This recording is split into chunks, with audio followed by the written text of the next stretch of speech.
and I am going to try to get them motivated with a squeaker. These are pretty lazy puppies, but this is their video debut. This is Kira and Gibbs litter. I think they're just shy of 4 weeks old. No, they're about 4 weeks old. And we've got 9 puppies in this litter, and this is going to be the launch of selections today. Okay, so anybody that's been watching from our list, please reach out to me. I don't care where your position is, just reach out to me as soon as you see this video if you are interested in getting a puppy as soon as one becomes available. All right. I really do try to review the motivation based on past correspondence and those that have actually been in touch with me hoping that they'll be getting a puppy sooner than later. All right, so I'm going to introduce these guys, hoping to get, come on guys, move. Yeah, I know, woof. Are you woofing at me? Are you woofing at me? Yeah. I've also had a little bit of a difficult time getting these guys interested in real food. Their mommy feeds them so well, but we need to get them to a point where they're eating more solid food. Yes, and there's our little guy. He's doing well. He's gaining weight really well. I expect him to be a normal puppy. Yes, I do. And this is our dark blue guy. All right, aren't I cute? Yes. Yeah, got a little titus there. Not quite as much, though. All right. And anybody that has been following us for years knows what I mean by titus. It's what I call my little runts. All right, there is our our black collared boy, and he actually is the biggest boy in the litter. He's a monster, aren't you? You're a monster. That is our orange collared girl over there that is walking around. And Miss Sasspot here is our purple collared girl. I love her little eyebrow on the one side. It's too cute. Too cute. Yeah. Ruff, ruff. I know they're not moving around really a whole lot to show their personalities, but when it comes to sheepadoodles, I'm sorry, you can't go wrong. You can't go wrong. No. They're great puppy doggies. All right, this is our gray collared boy. All right, there's his facial markings. Oh, honey, come over here with your family. Oh, you just pedaled. All right, come over here with your family. They really take good care of him. They wrap him up all the time. All right, and oh yes, I hear you. I hear you. That's our purple collared girl. Come on, lazy bones. This is our brown collared boy. All right, and over there, Miss Independent, huh? Miss Independent. This is our, aqua collared girl.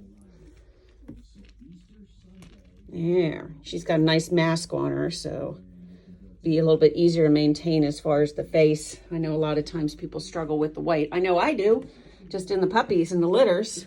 That stuff over there tends to stain them pretty good, and of course they're on that right up until they go home. And we do change it every single day to fresh pellets. That's the equine pellets from Tractor Supply that we use as our litter.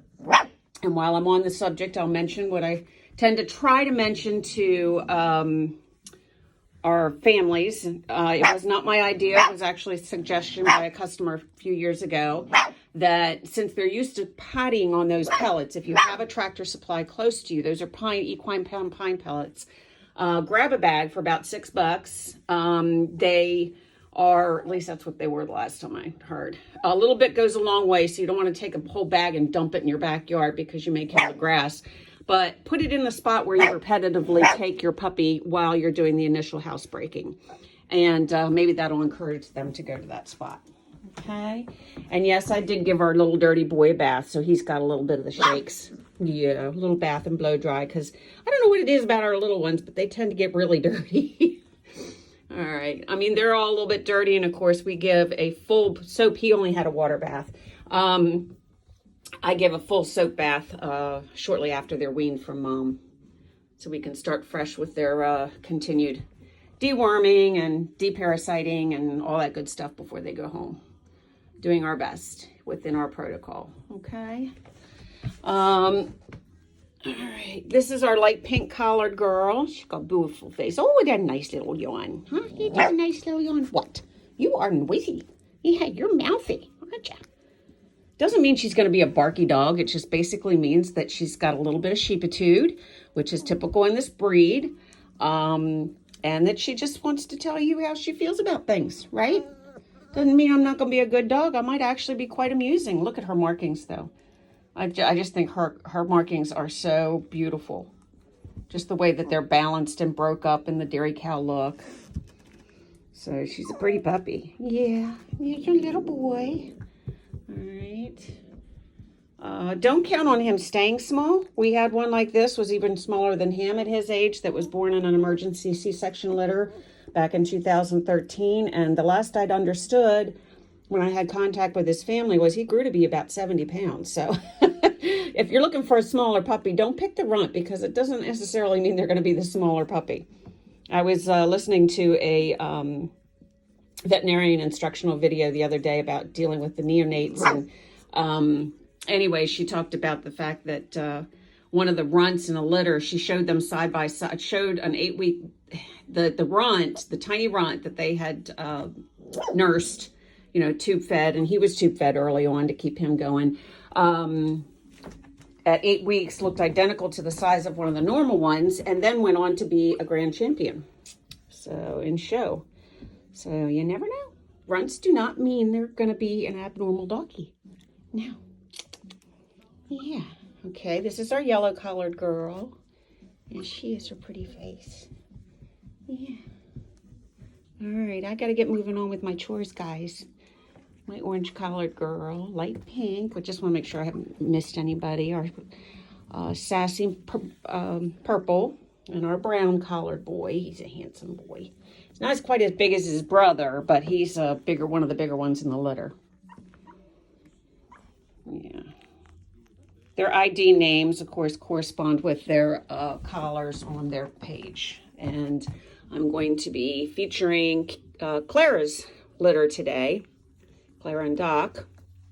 And now they have more of the traditional tuxedo type of markings, but they are beautiful puppies. Okay, and they are a week old yesterday. So I try to wait through that first week just to make sure everybody's thriving and doing well. All right. Excuse me. So this is our litter of 9 Sheepadoodle puppies from Kira and Gibbs. Both parents are featured. I'm actually going to try to get outdoors one of our last nice days today and see if I can't get some updated photos of Gibbs, and because my husband recently groomed all the dogs in the kennel. So everybody's looking good, maybe a little shaved down. Sometimes I like to wait for their coat to grow in, but I need to take advantage of a good day and see if I can't get some decent photos of Gibbs and Grant, one of my two best studs right now. Grant, of course, is our party Merle, and Gibbs is our tricolored party, both standard poodles.